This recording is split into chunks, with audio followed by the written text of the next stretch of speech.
ڈیرہ مراد جمالی شہر کے بائی پاس منصوبے کا مسئلہ ایک بار پھر توجہ کا مرکز بن گیا۔ سندھ اور بلوچستان کو ملانے والی اہم شاہراہ نیشنل ہائی وے N65 شہر کے درمیان سے گزرتی ہے، جس کے باعث روزانہ کی بنیاد پر ٹریفک کے دباؤ اور حادثات کا سامنا کرنا پڑ رہا ہے۔ شہریوں کے مطابق ڈیرہ مراد جمالی بائی پاس منصوبہ گزشتہ کئی برسوں سے تاخیر کا شکار ہے، جبکہ رواں مالی سال 2026-27 کے بجٹ میں بھی اس منصوبے کو شامل نہ کیے جانے پر عوام میں مایوسی پائی جا رہی ہے۔ مزید اس حوالے سے شہریوں نے وش نیوز سے بات چیت کرتے ہوئے کہا،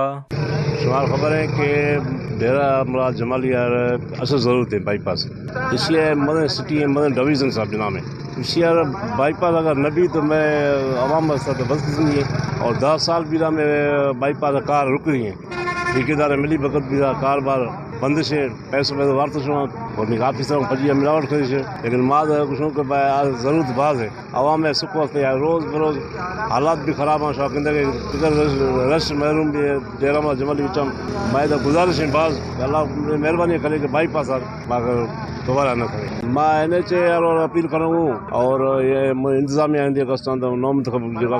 MP حضرات MNA تو ہمارے کچھ مہربانی کرے